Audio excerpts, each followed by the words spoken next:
21天高效减脂计划，今天是第4天的早餐。早餐是3餐里面最重要的一餐。自古就有一句话：早吃饱，中吃好，晚吃少。所以大家想要快速减肥，一定不要觉着不吃早餐就能瘦。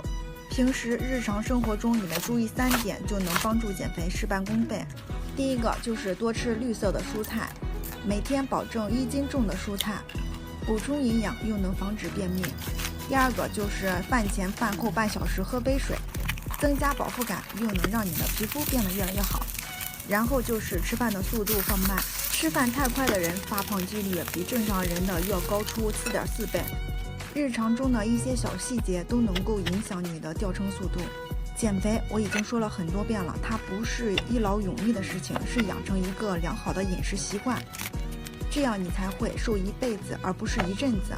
今天的早餐我冲的是一个咖啡豆浆，无糖豆浆粉半包，用冷水搅拌均匀，再放1勺速溶黑咖啡，用热水冲一下就可以了。